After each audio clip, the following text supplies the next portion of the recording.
En Estados Unidos estamos transmitiendo vía internet a través de esta red, la red de redes en el Ministerio Trigal aquí en San Benito, Texas. Reciban un saludo de todos los que nos sintonizan, de todos los que colaboran aquí, de todos los que hoy nos sintonizan por algún medio que ya son varios. Entre ellos está la estación de radio en la 87.9 en Río Bravo, Tamaulipas, aquí cerquitas, y aquí hay todavía más cerca 103.1 FM en Matamoros, Tamaulipas, y algunas otras estaciones más como en otros países un poquito más lejos, allá por Argentina, en Radio Maná, con los pastores Alfredo Narváez y su familia allá en Argentina por Radio Maná. Ellos nos escuchan también por su página de internet, la www.radiomanaonline.com, así como en Chile, Radio Luz Chile, con los pastores Cristian Díaz y Roxana Neira. Dice, ellos nos sintonizan también por la página de internet www.radioluzdelmundochile.com, transmitiendo directamente hasta Chile y Argentina. Pues bien, hermanos, vamos a continuar en esta tarde ya con el estudio de Apocalipsis que hemos estado desarrollando en estos meses ya. 468-5872-001 605-468-5872 para que puedan escuchar en el teléfono sin necesidad de entrar a la página. Y también, como decía hace rato, saludos hasta Argentina y hasta Chile en Radio Luz Chile y en Radio Maná, que nos escuchan en este momento también. Reciban un saludo hasta allá a los pastores Alfredo Narváez y familia en Argentina, y a los pastores Cristian Díaz y Roxana Neira. Reciban un saludo también de un servidor y todos los que colaboran aquí en Radio Trigal. También está en Torre Fuerte en Argentina. Torre Fuerte en Argentina, sí. ¿Esa se llama la estación, Torre Fuerte? 97.7. A la 97.7 también me dicen que estamos por allá en Argentina. Bueno, esos son los lugares a los que estamos llegando directamente, y además todos los sitios que nos escuchan por internet. Bueno, les decía que continuamos con el estudio de Apocalipsis. Estamos en el capítulo número 6. Nos quedamos en el versículo número 12. Capítulo 6 de Apocalipsis, versículo número 12. Acabamos de ver en los versículos anteriores, en el quinto sello vemos cómo estaban todas las almas de los que habían sido muertos, pero por causa de la palabra, decíamos la semana pasada. Pero note cómo no es que están ahí de manera activa, sino que Dios mismo les dice que se vayan a descansar, que todavía no es el tiempo.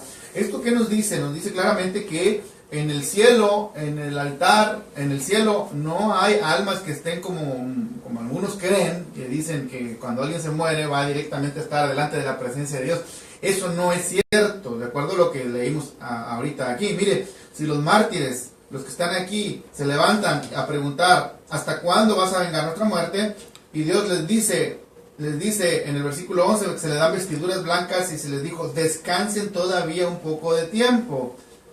¿Ve? Entonces, ahí, ¿verdad? Ya cuando esté yo allá, pues ya le platico. A ver si se puede, ¿verdad? Pero no creo que así pueda suceder, porque al cruzar el umbral de la muerte, Dios tiene otras... tiene otra manera de tratar con nosotros, así que ni se haga esperanzas. Además, recuerde que el consultar a los muertos es una abominación hacia Jehová, hacia Dios. Eso no nos está permitido de ninguna manera, consultar ni platicar.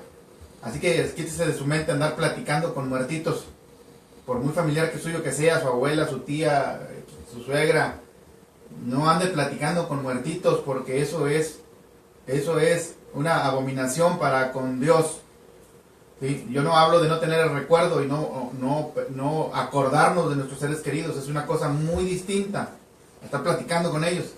¿Sí?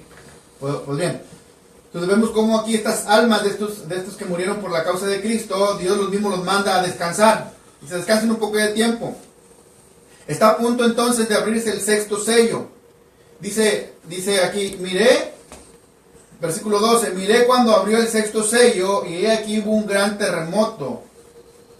Y el sol se puso negro como tela de silicio y la luna se volvió toda como sangre. Las famosas lunas rojas o lunas de sangre que hace unos años traían un mitote grande por acá, y que es el fin del mundo y que es el apocalipsis y que, como dicen los muchachos por acá, nada que ver. Mire, empieza ahora en el versículo 12, abrís el sexto sello y nos acercamos más claramente a sucesos finales de esos últimos días que se está viviendo. El Cordero de Dios ahora revela este aspecto de sus juicios, de acuerdo al pacto que Él ha establecido con Israel. Está a punto de entrar un nuevo pacto. Acuérdense que el Cordero ya abrió el libro, el Testamento, va a empezar a leer. Abre los sellos para empezar a leer el Testamento. O sea, no es un asunto de que el Testamento se vaya a abrir para que dentro de 2000 años empiece a tener efecto. Si el libro está en este momento abriéndose, hace 2000 años, va a empezar a tener efecto. El Cordero lo está revelando, empieza a abrir los sellos, ¿sí? Se abre el sexto sello y, de acuerdo al pacto, que es un símbolo muy usado a menudo en la profecía bíblica, algo que se llama decreación, grábese bien esta palabra, de crear, es decir, lo contrario que crear, o deshacer, pues. Entonces, de la misma manera que se habla en términos de salvación en la Escritura, del pueblo de Dios, también se habla de una descreación, vamos a decirlo así, de las tinieblas a la luz, pero también puede estar haber construido Dios algo y destruirlo de alguna manera. Entonces, se habla de juicio de Dios, pero en términos de que Dios tiene en sus manos todo. Él es el que lo va a llevar a cabo. El colapso del universo, Dios desgarra y disuelve toda la creación.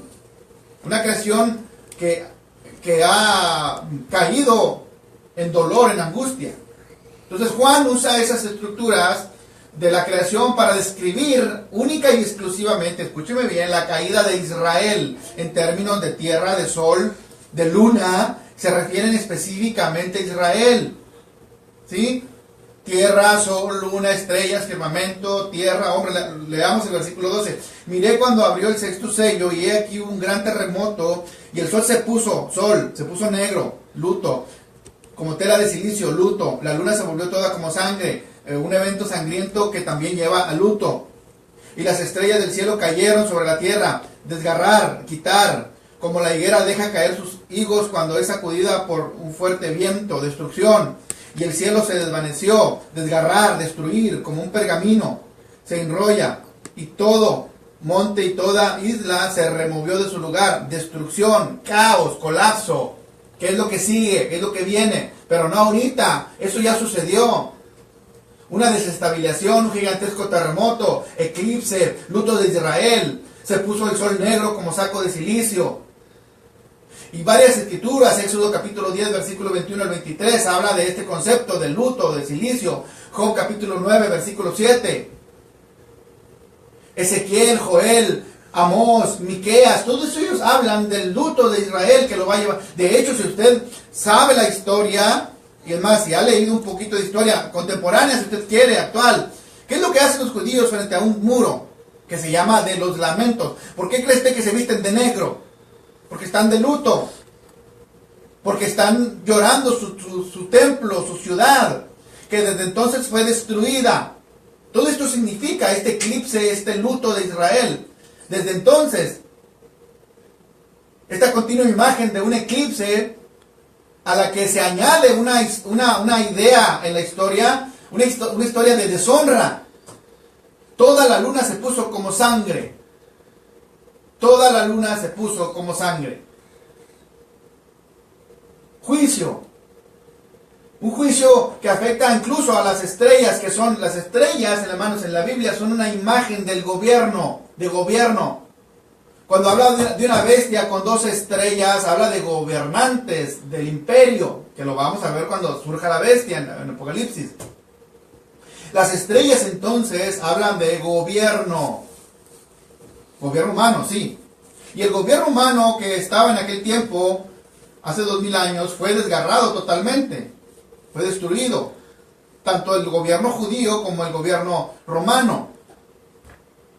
Entonces este juicio afecta a estas gobierno, que es la imagen, a estas estrellas, perdón, que son las imágenes del gobierno. Las estrellas cayeron a tierra como la higuera deja caer sus higos cuando es sacudida por un fuerte viento. Destrucción.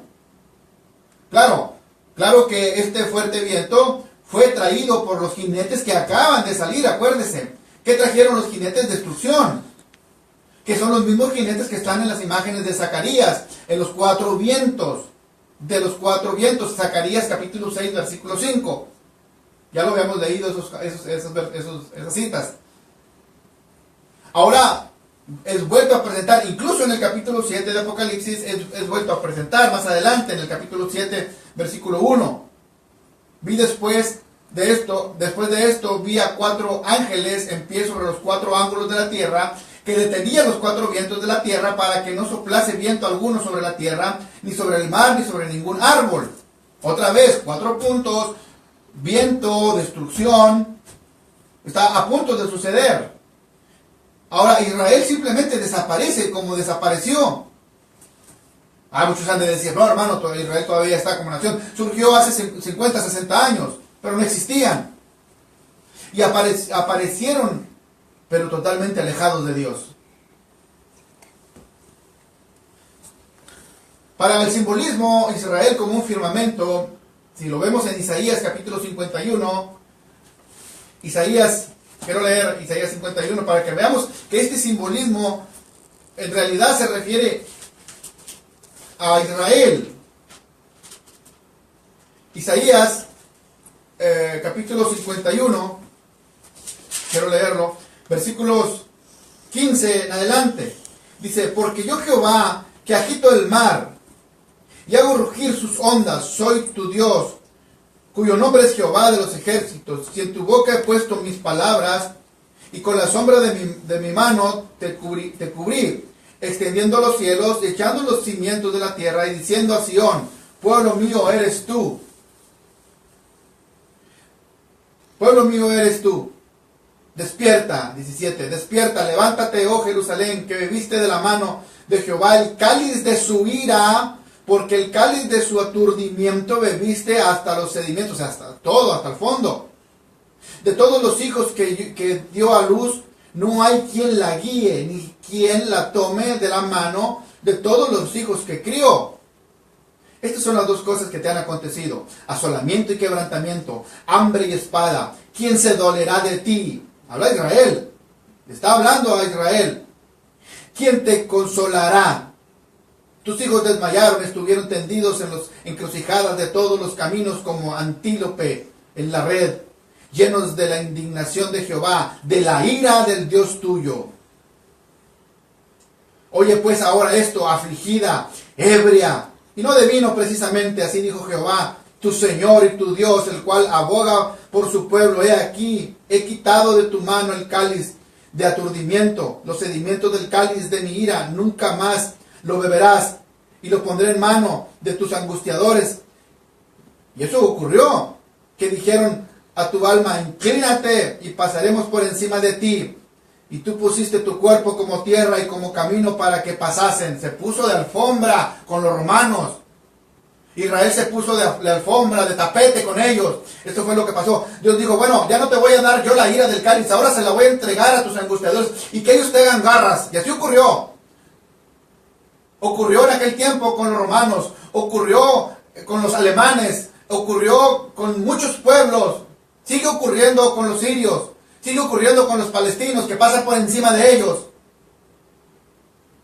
Y muchos pueblos alrededor del mundo no se indignan contra los palestinos, se indignan contra Israel. Pero no por ellos, sino porque Dios ha entregado en la mano el cáliz de la ira que Él mismo había derramado. Ahora la ha entregado, como dice ahí, a tus angustiadores. Nunca más la vas a beber de mí, ahora la vas a beber de ellos. Te vas a acostar, dice ahí, fíjese cómo dice. Versículo 23. Y lo pondré en mano de tus angustiadores que dijeron a tu alma, inclínate, agáchate. Eso fue lo que hicieron con los romanos. y pasemos por encima de ti. Y tú pusiste tu cuerpo como tierra y como camino para que pasaran. Increíble. Increíble. Entonces, esta calamidad que viene o que está sobre Israel, sobre esta antigua creación, porque ellos son la antigua creación. Son un reino que fueron, mejor dicho, un reino que ha sido transferido a la iglesia, la nueva creación. Ellos eran una creación, pero fue destruida y el reino fue transferido. ¿Quiere que se lo compruebe con la Biblia? Mateo capítulo 21. Escuche bien esta escritura porque no es algo que a mí se me ocurrió. Mateo capítulo 21, del versículo 33 en adelante.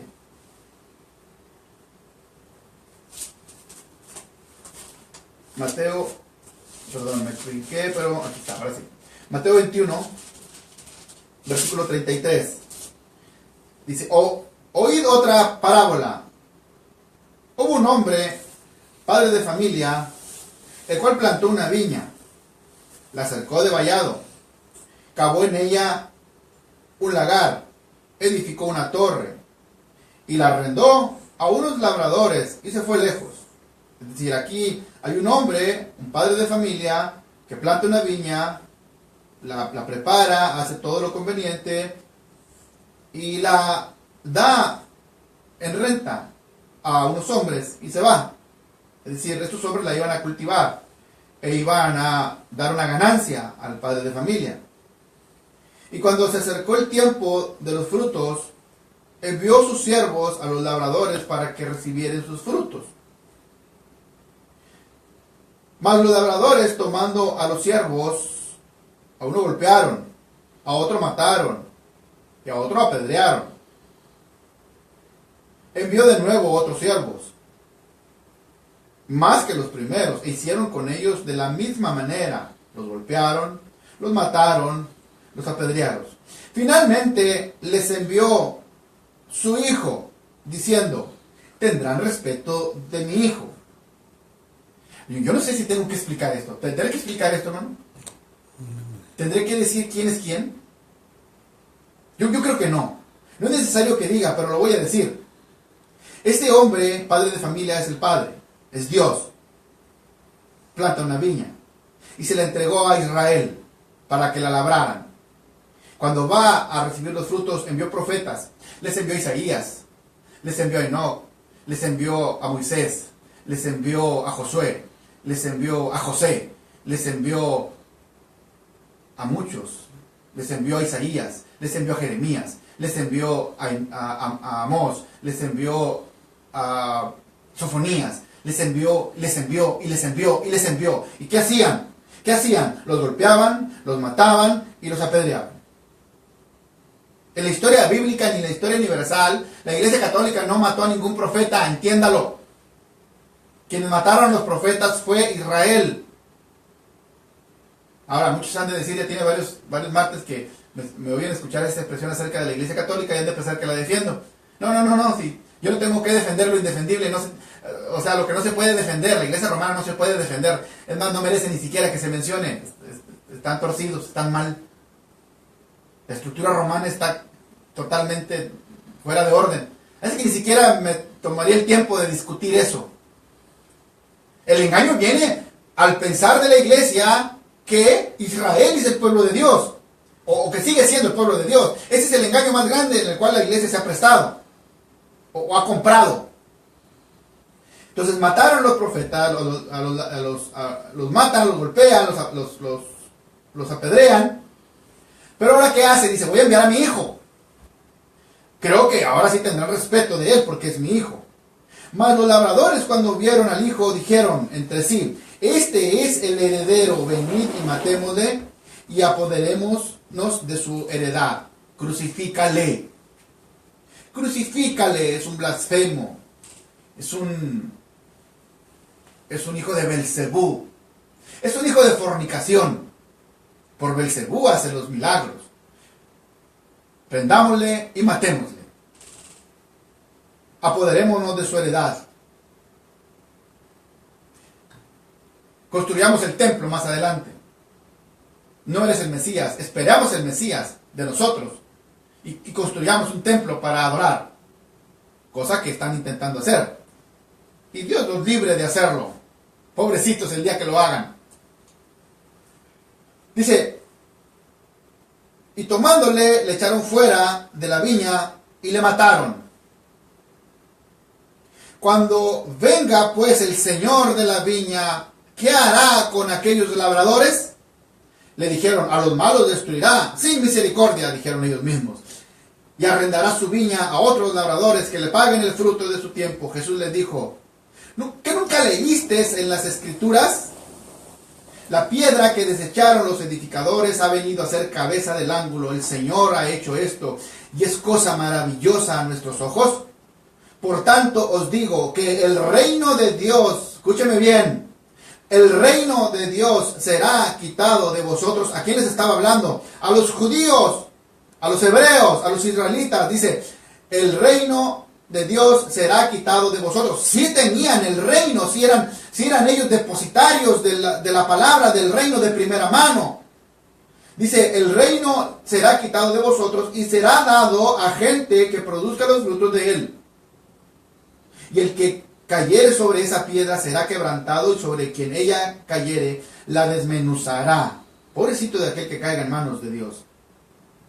Y oyendo sus parábolas, los principales sacerdotes y los fariseos entendieron que hablaba de ellos. Vaya, por fin. Pero ni aún así, pero al buscar cómo echarle mano, temían al pueblo porque éste le tenía por profeta.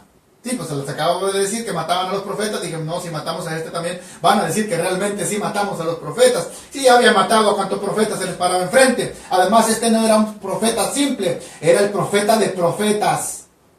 La máxima profecía. Hebreos capítulo 1 dice, Dios hablando en otro tiempo de muchas maneras por los profetas a los padres, hoy nos habla a través del máximo profeta, a su Hijo Jesús. Hebreos capítulo 1.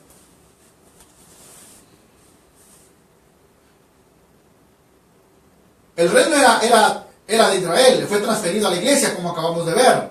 La nueva creación. Como estos labradores de esta viña mataron a su hijo, ellos también serán muertos. La misma viña será quebrada, quitada, destruida, asolada, según Isaías capítulo 5. Veámoslo. Isaías capítulo 5. Versículos, vamos a leer Isaías 5. Del 1 en adelante, versículo 1 en adelante dice, ahora cantaré por mi amado al cantar de mi amado en su viña. Tenía mi amado una viña en una ladera fértil, la había cercado y despedregado, y plantado de vides escogidas, había edificado en medio de ella una torre, y hecho, ¿no se le parece la escritura de Mateo 23, de Mateo 21, perdón? Y esperaba, dice, uvas, y dio uvas silvestres. Ahora pues, vecinos de Jerusalén y varones de Judá, juzgad ahora entre mí y mi viña. ¿Qué más se podía hacer a mi viña que yo no haya hecho en ella? ¿Cómo esperando yo que diese uvas, ha dado uvas silvestres, o sea, veneno? Uvas venenosas. Mira, hasta me da escalofrío. Os mostraré pues ahora lo que haré yo a mi viña. Le quitaré su vallado y será consumida. Aportillaré su cerca y será hollada. ¿Se necesita explicación esto, hermano Marcelo? Clarito. Si los fariseos dijeron, ¡ay, está hablando de nosotros! Y si ellos mismos entendieron que estaba hablando de ellos. Y ahora en Isaías, o antes en Isaías, 600 años antes, les dice, yo hice esa viña. La misma figura Jesús se la lleva a Mateo 21 y les explica y les dice, los fariseos entienden que está hablando de ellos. Y les dice en Isaías que a la viña le va a quitar el vallado, le va a dejar sin protección y va a dejar que hagan todos con ella. Además, se van a poner de tapete. Se van a poner de alfombra para que todo el mundo las pisotee. Y así ha ocurrido por 2000 años. No me lo va usted a negar.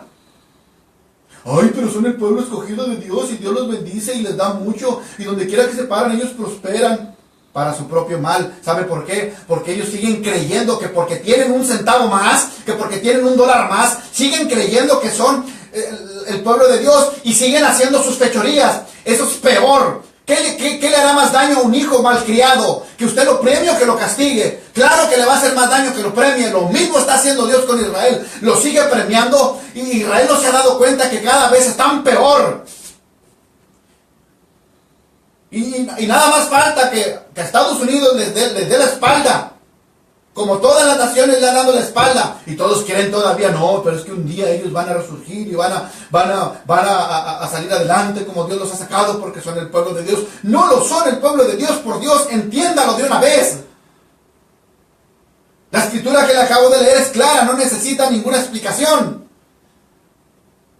Y lo ha entregado este reino. Ahora, póngase alegre, regocíjese porque ahora Dios nos ha entregado el reino a la iglesia. ¡Qué mayor privilegio!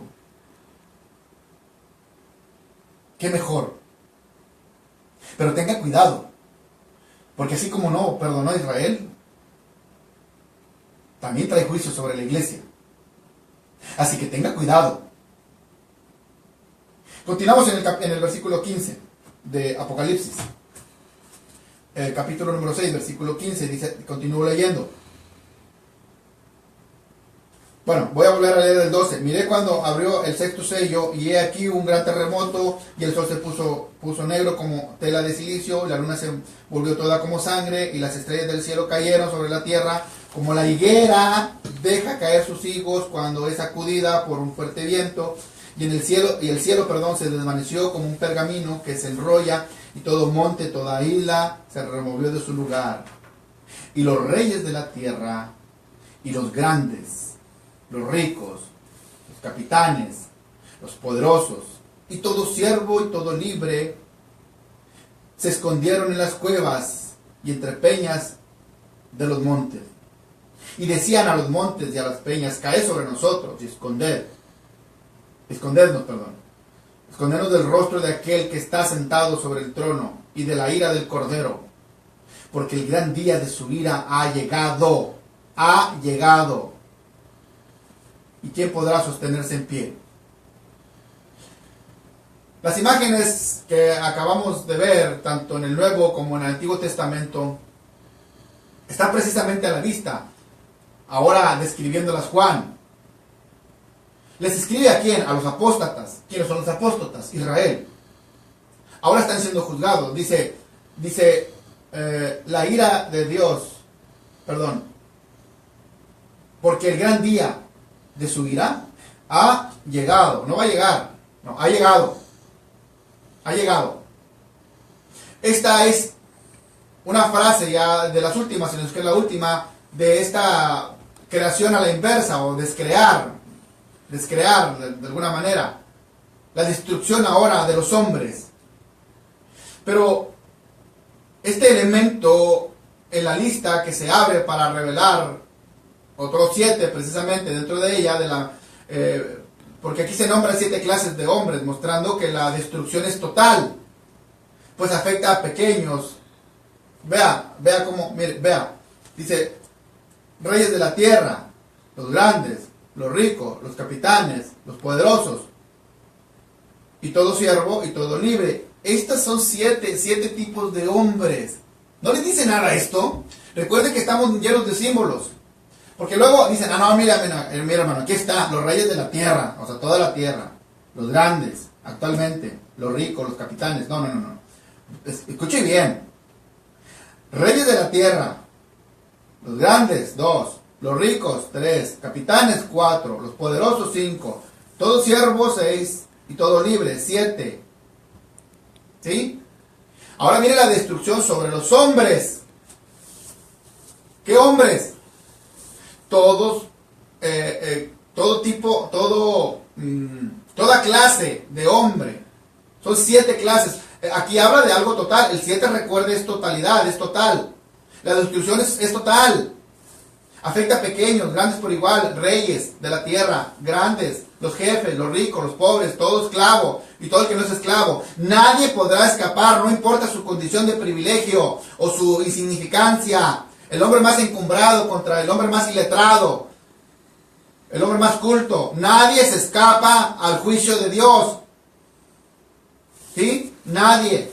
Por muy encumbrado que esté, por mucho éxito que tenga, por muy pastor que sea, no se libra a nadie de la ira de Dios. La tierra entera ha rechazado a Cristo hasta hoy en día. El mundo lo ha rechazado. La tierra entera es excomulgada ahora.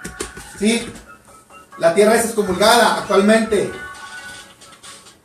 Estos paralelos muestran el juicio de Dios sobre Israel. Ahora, aunque otras naciones también serán afectadas también. Al ser la creación descreada, obviamente afecta a toda la tierra. Bien. Vamos a ver el origen de este simbolismo. Porque aquí está la profecía de Isaías, de Oseas, contra Israel. Aquí está la profecía de Oseas. Dice, Efraín será avergonzado, e Israel se avergonzará de su consejo. De Samaria fue cortado su rey, como espuma sobre la superficie de las aguas. Y los lugares altos de Abén serán destruidos. El pecado de Israel crecerá sobre sus altares, espino y cardo, y dirán los montes, cubridnos, y los collados, caed sobre nosotros. Oseas capítulo 10, versículos del 6 al 8. ¿Quién podrá sostenerse en pie? Caed sobre nosotros, dijeron los montes y las rocas. Caed sobre nosotros y escondernos de la presencia de aquel que está sentado sobre el trono y de la ira del Cordero, porque el gran día de su ira ha venido. ¿Quién podrá sostenerse en pie? Esta interpretación queda confirmada aquí. Este pasaje no habla del fin del mundo, sino habla del fin de Israel en el año 70 después de Cristo. Habla del pecado de Israel. Voy a leer otra vez, Oseas capítulo 10, versículos del 6 al 8. Efraín será avergonzado. Israel se avergonzará de su consejo. De Samaria fue cortado su rey como espuma sobre la superficie de las aguas. Y los lugares altos de Abén serán destruidos. El pecado de Israel crecerá sobre sus altares espino y cardo. Desolación, destrucción, esterilidad. Y dirán los montes, cubridnos, y los collados caer sobre nosotros. Ahora voy a leer Apocalipsis. Y decían los montes y las peñas, caed sobre nosotros y escondernos del rostro de aquel que está sentado sobre el trono y de la ira del Cordero. ¡Qué casualidad! ¡Qué casualidad que Juan escribe esto! Refiriéndose a la época de ese tiempo. ¡Qué casualidad que Jesús les hablaba a ellos y les decía, y ellos entendieron que les estaba hablando a ellos! Entonces esto confirma, hermanos, 100% que de quien está hablando aquí es de Israel. Ahora, voy a leer un versículo que citó el mismo Jesús. Lucas capítulo 23, versículo del 27 al 30. Y le seguía gran multitud del pueblo y de mujeres que lloraban y hacían lamentación por él. Lucas 23, 27 al 30, lo estoy leyendo. O sea, las mujeres lloraban y hacían lamentación por él porque sabían lo que seguía. Pero Jesús, vuelto hacia ella, les dijo, hijas de Jerusalén, no lloren por mí, lloren por ustedes. Lloren por vosotras mismas y por vuestros hijos. A ver, ¿dónde están? A ver, ¿dónde están aquí los guatemaltecos, los hondureños? ¿Dónde están? No están por ningún lado. Son las mujeres de Jerusalén y sus hijos a quienes dice Dios, no, lloren por ustedes y por sus hijos. Dice, porque he aquí vendrán días en que dirán, bienaventuradas las estériles, porque si usted supiera lo que pasó en el año 70 con las mujeres que estaban, por eso decía Jesús, ay de las que estén encintas, ay de las que estén embarazadas. Cuenta un historiador judío que a las mujeres embarazadas les abrían el vientre y metían animales dentro del vientre, vivas, y los cocían.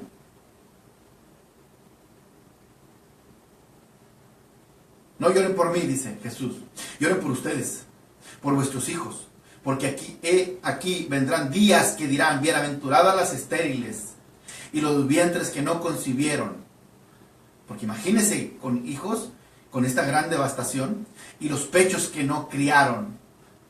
Entonces comenzarán a decir los montes, caed sobre nosotros, y los collados cubrirnos otra vez. Lo dijo Isaías, lo dijo Jesús, lo vuelve a repetir Juan. ¿Qué más quiere? ¿Qué más quiere? ¿Qué más quiere, por Dios? Para ver a hoy los terremotos que van ay, hermano, ya es el fin, como dice el libro de Apocalipsis. ¿Cuál libro de Apocalipsis dice sobre esto? El libro de Apocalipsis es una sentencia principalmente sobre Israel, y es el triunfo de la iglesia. Es la transferencia del triunfo de Jesús hasta el capítulo 11, transferido a la iglesia y quitado a Israel. Mientras las iglesias en aquel tiempo en Asia Menor leían esta visión por primera vez, los juicios que estaban siendo profetizados ya estaban teniendo lugar. El fin era inminente, se aproximaba de manera rápida. Rechazo de esta generación que habían hecho del Señor Jesús, pronto sería quitada esta generación. De cierto os digo, le dice Jesús en Mateo 24, que no pasará esta generación sin que todo esto acontezca. Este habría de ser la gran ira del Cordero. Termina de abrirse el sexto sello. Se abre el sexto sello y ahora está así, a punto de abrirse el séptimo sello. Estas visiones de estos capítulos, hasta el capítulo 9, todavía van a ser parte del sexto sello. Y van a proporcionar una solución a la caída de Israel. Capítulo 7, quiero ahora entrar en el capítulo 7 del libro de Apocalipsis. La ira de Dios hubiera sido desatada contra Israel con toda la fuerza, no tan diluida, presentada, porque está diluida. ¿Sabe por qué? Porque les dice en Isaías, voy a quitar de mi mano la ira y le voy a entregar a los hombres. Nunca va a ser más fuerte la ira del hombre que la ira de Dios. Nunca. Nunca. ¿Qué ocurriría con los fieles que estaban en ese tiempo, que se encontraran en medio de esta civilización que estaba siendo derrumbada? ¿Sería destruido el remanente, los creyentes de Dios en aquel tiempo? Primera de Tesalonicenses capítulo 5 versículo 9, no se nos ha puesto Dios para ira, hablando de la iglesia, sino para alcanzar salvación por medio de nuestro Señor Jesucristo. Salvación por medio de nuestro Señor Jesucristo. Ira, lo contrario de la ira es la salvación de esa ira. La parte contraria, la parte que nos salva es precisamente la salvación de la ira. Y Primera de Tesalonicenses capítulo 5 versículo 9. La iglesia será preservada, ¿sí? Pero no en un rapto, no en un rapto, ¿sí? En términos del juicio de Israel, entonces el Señor ha dado instrucciones muy explícitas de cómo escapar de esta tribulación. Lo marca en Mateo 24 y Lucas 21. Los judíos, ya cristianos, o los cristianos judíos, como quiera llamarle, que vivían en Jerusalén, que sí obedecieron a las amonestaciones proféticas y fueron preservados, ¿sí? Entonces, una de las cosas más notables de cuando Israel fue sitiada fue el milagroso escape de muchos cristianos de Jerusalén, ¿sí? Algunos incluso no eran cristianos, pero huyeron, ¿sí? Mas el que persevere hasta el fin, este será salvo. Mas el que persevere hasta el fin, este será salvo. ¿De qué fin habla? ¿De qué fin hablaba? Pues de la terminación de la vida de muchos de los que estaban ahí, ¿sí? No lo podemos trasladar ahora y decir, el que persevere hasta el fin, este será salvo. No, el que no persevera es que no es salvo. El que no persevera hasta el fin no es salvo.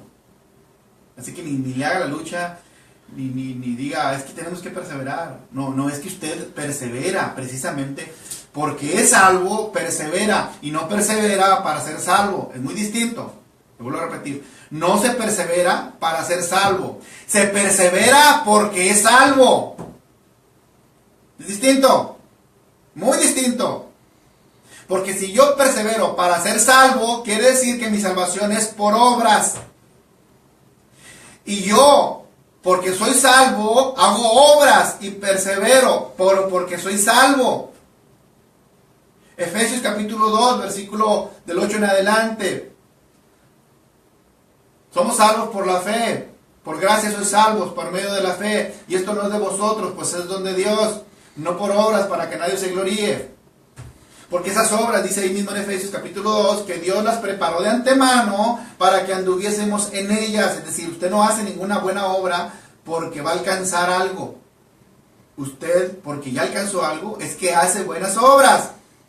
Son parte de su naturaleza. ¿Sí?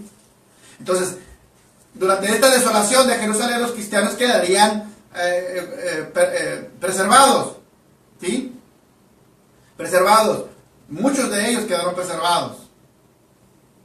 Vamos a leer el capítulo 7. Dice, después de esto vi a un cuarto ángel, a 4 ángeles en pie sobre los 4 ángulos de la tierra, que detenían los 4 vientos de la tierra. Recuerden, vamos a recapitular.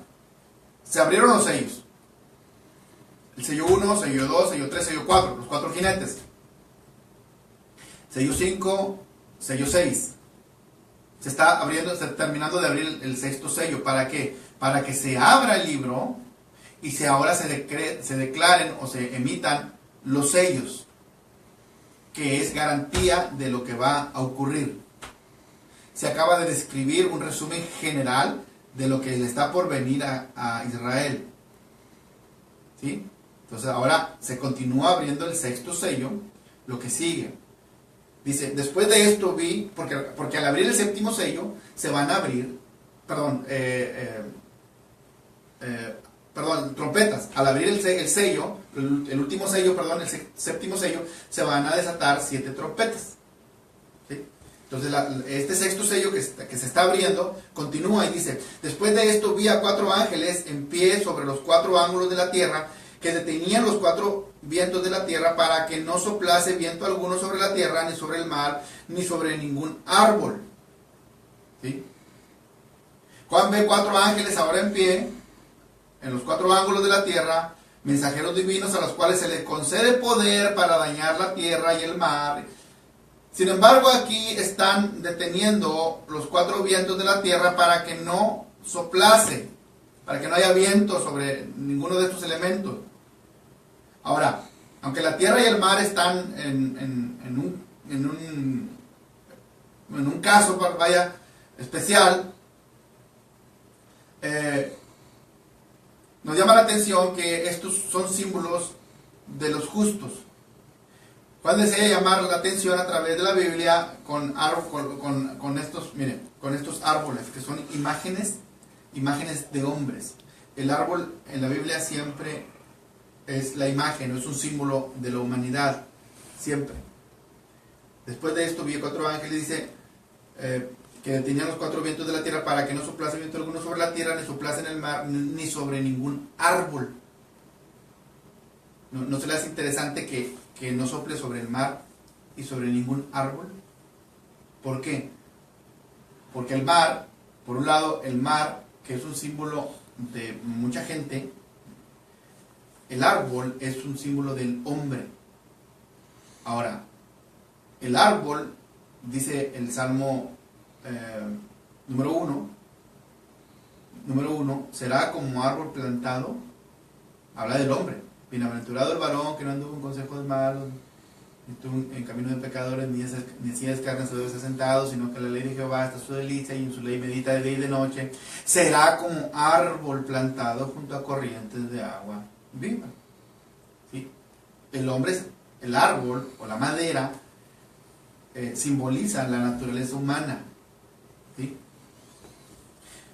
será como plantado junto a corrientes de agua viva, árbol. Dice aquí que se detienen estos vientos para que ni el mar ni los árboles sean dañados. Okay. Entonces, el símbolo del árbol, o el árbol es un símbolo, perdón, del hombre, de la humanidad. ¿Sí? ¿Por qué cree usted que Jesús era carpintero? Porque él trabajaba la madera. ¿De dónde viene la madera? Del árbol. El tabernáculo estaba formado en su estructura por madera bañada en oro. ¿Sí? Atravesaban las maderas del tabernáculo, los atravesaba una viga por el medio, una barra, para que y tenían un resaque, por decir, una pestaña para unirse entre sí, y quedaban unidas. La palabra hebrea que se utiliza para tabla es la misma palabra que se utiliza para denotar hermana o hermano. Entonces, estas tablas que componían parte de las paredes del tabernáculo son un símbolo de la iglesia, como hermanos, enlazados entre sí, no se podían destruir. Cuando los hermanos estamos unidos entre sí, no hay quien nos pueda destruir. ¿Sí? No necesitamos a nadie que nos destruya, nosotros solitos nos hacemos garras, solitos nos destruimos unos y otros. El concepto original de Dios era que estuviéramos unidos. Ahora, ¿por qué están cubiertas de oro esta madera de acacia? Porque a nosotros nos cubre el oro simboliza lo divino, la parte divina, y nos debe de cubrir lo divino. Por fuera debemos irradiar lo divino, aunque por dentro tengamos la parte humana. Esa escóndasela bien dentro de sí. No saque la basura que usted trae dentro. Sáquelo de Dios. Que por fuera veamos a Dios. No saque el estiércol, por favor. No saque la pudredumbre que todos traemos dentro. Aguántese, cállesela, guárdesela. Saque nada más lo divino. Era lo que hacían las tablas del tabernáculo. Por fuera estaban cubiertas de oro. Por dentro eran madera, sí, pero por fuera eran oro. Por eso Jesús trabajaba la madera como trabaja con nosotros. ¿Ve? Y dice el libro, lo que estamos leyendo en Apocalipsis, que no soplase viento alguno sobre la tierra, ni sobre el mar, ni sobre ningún árbol. Espérate. ¿Por qué? Porque ahí viene ya lo más duro. Ya se le enjuicia a Israel, pero ahora viene el juicio sobre todos los demás. Por eso habla de ahora del mar y también sobre los árboles, porque ahora los que siguen, ¿quiénes siguen? El resto de la humanidad. Porque si Dios castigó a Israel y los desechó, ahora lo que sigue es el resto de la humanidad. ¿Usted cree que Dios se va a quedar con los brazos cruzados a cómo está la sociedad hoy en día? ¿Usted cree que Dios les va a dar un premio? ¿Usted cree que Dios le va a dar un beso a la iglesia hoy por haberle fallado? ¿Usted cree eso? No, ahora seguimos nosotros. Ya Dios llevó el juicio a Israel, ahora viene el juicio sobre la tierra, sobre los hombres, sobre todo árbol, ¿sí? Sobre el mar y sobre todo árbol. Pero espérate, primero es sobre Israel. Por eso es que dice, espérense, no sople ningún viento todavía, porque primero me tengo que encargar de Israel. ¿Sí? Continúa en el capítulo 7. Vi 4 ángeles en pie sobre los 4 ángulos de la tierra, que detenían los 4 vientos de la tierra para que no soplasen viento alguno sobre la tierra, ni sobre el mar, ni sobre ningún árbol. Ay, Dios, qué bueno es que cuida los árboles, ¿verdad? No está hablando de los árboles, no está hablando del huizache, ni del canelo. El canelón, es un canelón, ¿verdad? El canelo es el que golpea, el que pega. No está hablando del encino, ni del... No, está hablando de seres humanos. ¿Sí? Si no, imagínense, Dios más preocupado por los árboles que por los seres humanos. O teniendo más cuidado de un árbol. Bueno, que hoy en día los seres humanos se ofenden más si uno destruye un árbol a que si destruye una vida. Se indigna más cuando atropellan a un animal que cuando atropellan a un niño. Se indignan más. Tampoco estamos para estar maltratando a los animales, pero hay que darle el justo valor a quien tiene valor. Tiene más valor una vida humana que una vida de un animal o de un árbol. Porque hoy se honra más a los árboles que a las vidas de los seres humanos, que somos imagen de Dios. Dice, vi también, versículo 2, vi también a otro ángel que subía de donde sale el sol y tenía el sello del Dios vivo y clamó a gran voz a los 4 ángeles a quienes se les había dado el poder de hacer daño a la tierra y al mar. Ahora sí. En esta escritura el viento se usa en relación con la venida del Señor y la acción de sus ángeles, ¿sí? Ya sea bien por un lado en bendición o en maldición. Siempre el confrontarnos, que Dios nos confronte, un encuentro con Dios es nada más para 2 cosas, o para bendición o para maldición. Nada más hay de 2 sopas. Deuteronomio 28 nada más habla de 2 casos, bendición o maldición. Así es Dios, ¿qué le vamos a hacer? En este caso el ángel habla, ¿sí?, al viento.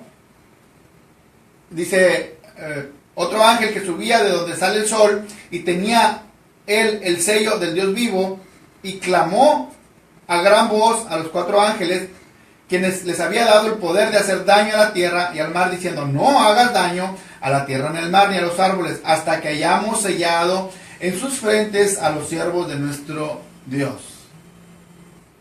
Y el número de los sellados, 144,000. Y aquí nos vamos a detener un poco porque vamos a hablar de esta cantidad, de esta cifra que tanto problema ha causado. Pero eso yo creo que lo vamos a ver la próxima semana, porque en estos primeros 3 versículos de este capítulo 7, ¿sí?, esta asociación de ángeles con la naturaleza no es una imagen muy simple de entender y de explicar. Dios, que controla todos los patrones climatológicos, que controla todos los estados del tiempo, como un instrumento de bendición o de juicio. Porque por un lado, un huracán puede representar una bendición donde hay plagas, pero puede resultar juicio donde hay destrucción, inundaciones. Aunque él fructifique entre los hermanos, vendrá el solano viento de Jehová, se levantará desde el desierto y secará su manantial y se agotará su fuente. Él saqueará el rostro de todas las de sus preciosas alhajas. Samaria será asolada porque se rebeló contra su Dios. Caerá en espada, sus niños serán estrellados y sus mujeres encintas serán abiertas. Oseas capítulo 13, versículo del 15 al 16. Samaria será asolada porque se rebeló contra su Dios. Caerán espada, sus niños serán estrellados y sus mujeres en cinta serán abiertas. Ay de las que estén en cinta. Ay de las que estén criando.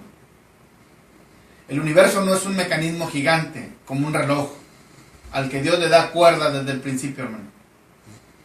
No es un mundo mecánico, no es una entidad biológica que va creciendo y que hay un código genético.